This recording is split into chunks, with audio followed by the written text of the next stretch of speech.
好多人問我去過咁多廢墟，有冇遇過一啲靈異嘅經歷？今次講一個故事俾大家聽。呢次我哋入咗香港一個地底防空洞，一關門，外面所有聲音即刻消失，入面得返滴水聲同自己心跳聲。條通道又窄又長，牆身濕到滲水，空氣凍到好似貼住你皮膚咁。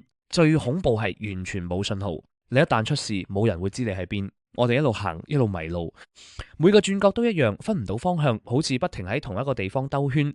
直到某一刻，我聽到後面有腳步聲，唔係我哋，係多一對嘅腳步聲，好輕好慢，但係同步。